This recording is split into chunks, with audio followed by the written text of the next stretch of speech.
Em nome do Pai, e do Filho, e do Espírito Santo. Alegria e paz no Cristo ressuscitado. Querido irmão, querida irmã, você escuta agora mais um programa Rumo ao Domingo. Esse podcast que quer lhe ajudar a melhor viver a liturgia dominical, a partir de uma relação mais íntima e próxima do Cristo ressuscitado, a partir de uma experiência de amizade mais profunda com o Senhor, nosso Deus e Salvador, que se revela e se dá melhor a conhecer por meio da liturgia dominical. Esse caminho extraordinário que a Igreja nos propõe para melhor sermos e vivermos. Esse convite feito pela Igreja para olharmos a Cristo e a partir dele olharmos também o nosso viver. Esse convite que quer melhorar o nosso interior e as nossas atitudes. Vejamos que palavras tão belas nos diz o livro do Levítico. Sede santos, porque eu, o vosso Deus, sou santo. Portanto, entendemos que a liturgia nos convida a imitar a Deus. É um convite de ascendência na busca de chegarmos à perfeição. Ora, mas podemos nos perguntar: consigo eu ser santo como Deus é santo?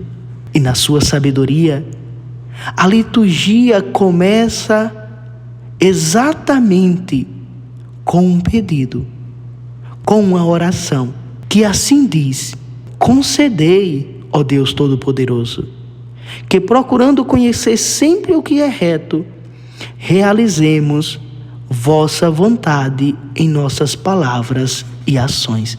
E a vontade de Deus é que todos nós sejamos santos. Por isso nos recordava o Concílio Vaticano II. A santidade é um chamado universal a todo batizado. Todos nós, cristãos batizados, devemos ter como ideal a santidade. É verdade que sozinho não conseguimos, e por isso a liturgia é um momento de graça, onde recebemos de Deus esse auxílio para alcançarmos o objetivo da nossa vida. Portanto, a resposta é sim, podemos ser santos, podemos chegar à perfeição, sempre contando com a graça de Deus. E a liturgia dominical é este caminho de graça, é este caminho que pouco a pouco vai nos tornando seres humanos melhores, mais parecidos com Jesus. Vejam, que bonita a liturgia deste domingo. Toca uma realidade concreta de todo ser humano, da nossa vida cotidiana. Nos fala da vivência do amor. Talvez essa seja a realidade mais bela, porém mais desafiadora na vida de um cristão. Contudo, ou praticamos o verdadeiro amor ensinado por Cristo, ou não viveremos de fato a nossa fé. Jesus mostra para a humanidade, revela o rosto misericordioso de Deus Pai, revela aos homens e mulheres, com as suas palavras e atitudes, o que significa de fato amar, o que significa de fato ser amado. Nos revela que o amor cristão não é um sentimento qualquer. O amor cristão nem sequer pode ser chamado ou identificado com sentimento. O amor é uma atitude. Embora o mundo tenha tanto deturpado o sentido real do amor, a palavra de Deus quer nos mostrar o que significa amar e como devemos amar. Na carta encíclica Deus Caritas Est, o saudoso Papa Emérito Bento XVI assim dizia, abro aspas, o amor tornou-se hoje uma das palavras mais usadas e mesmo abusadas, a qual associamos significados completamente diferentes. Fecho aspas. Ou seja, nessas palavras de Bento XVI, percebemos que o mundo odierno chama amor o que não é amor. O Evangelho deste 7º domingo do tempo comum apresenta-nos atitudes bem reais do verdadeiro amor, que não pode ser confundido com uma experiência qualquer de interesse ou até mesmo de reciprocidade. Para além de uma afeição espontânea e natural, o amor cristão é vivido como uma decisão da vontade em fazer o bem. E a vivência desta decisão destrói o mal que muitas vezes se apresenta no mundo como uma atitude de reciprocidade, até mesmo motivada muitas vezes pelo espírito de vingança.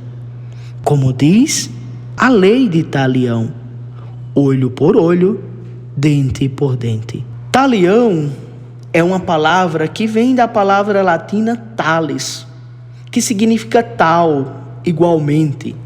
No mundo antigo, essa lei representava o princípio de justiça, muito razoável, pois a punição era de acordo com o delito.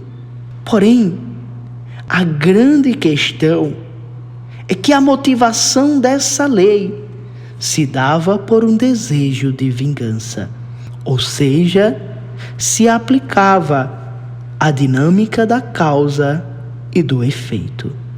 Jesus desafia-nos a viver a justiça de modo diferente, não mais conduzida por esse desejo de vingança, mas sim iluminada pela prática da misericórdia.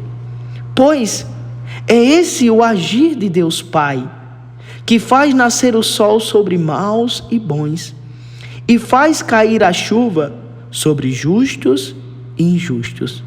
É amar o outro sem depender de uma motivação efetiva, sem uma ética da troca, do interesse.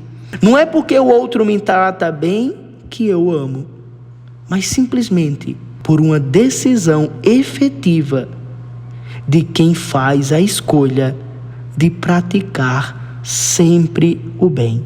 Na verdade, Jesus radicaliza o modo humano de viver o amor, quebrando por definitivo aquele esquema vingativo de agir como o outro age comigo. Por isso, quando diz ele, se te bater no lado da face, oferece o outro, não está dizendo para a gente ser o bobinho, para a gente viver uma atitude passiva diante da maldade. Não está nos pedindo para nos acovardarmos, mas sim nos mostra que nunca uma ofensa deve ser retribuída com uma ofensa. Ele quer nos mostrar que nenhuma maldade deve perturbar o nosso interior e nos fazer agir como os outros agem conosco. Dar uma bofetada na face era mais do que uma agressão física. Era uma violenta maneira de insultar, de humilhar, de provocar o outro, tirando-lhe a paz. Portanto, quando o Evangelho diz oferece a outra face, o outro lado, quer nos mostrar que aquele que assim pratica tem uma grandeza interior inquebrantável. E não é a atitude externa que vai mudar a nossa decisão interna. Ou seja, não é porque o outro agiu de violência comigo que eu vou irracionalmente retribuir-lhe com um ato também de violência. Pois a violência gera violência. E quanto mais eu pago com violência, mais o mal no mundo cresce. Portanto, é pagando sim o mal com o bem. É quebrando esse ciclo vicioso de maldades que a gente consegue imitar a Cristo e transformar o mundo. O amor de um cristão se motiva não pela atitude do outro, mas pela decisão de fazer o bem. O cristão não se sente bem e por isso ama, mas ama para alcançar o bem. É amando que vive de verdade o bem. Não busca o bem no outro para amá-lo, mas ama-o para fazer-lhe o bem. E essa é a sua motivação. Essa é de fato a prática de Jesus, que deve também ser a nossa prática. Podemos nos perguntar: ora, e por que perdoar? Por que devo eu agir com bondade diante daqueles que agem com maldade? Porque somente assim teremos de fato paz interior. A maior recompensa de quem faz o bem é a paz interior que lhe vem. É a tranquilidade espiritual que é graça de Deus. Bem sabemos o tanto que esta realidade é desafiadora, é verdade. Por isso Jesus disse: amai os vossos inimigos e orai por aqueles que vos perseguem.